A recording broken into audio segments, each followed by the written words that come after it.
Hello guys and welcome to How to Socials.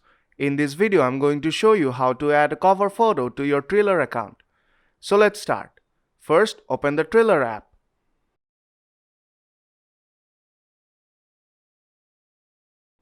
When the app is launched, you have to go to your profile by tapping on the profile icon on bottom right corner. Now on your profile, tap on Edit Profile. Now scroll down a little bit and you'll see the option Cover Image. Tap on that. You can take a photo right away or choose from an existing photo on your gallery. I'll select a photo from my gallery.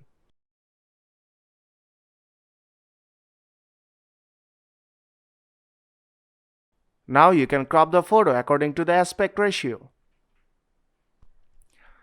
I'll just reposition the photo a little bit.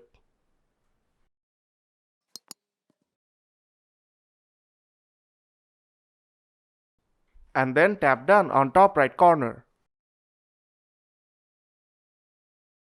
Now tap Done on top right corner again.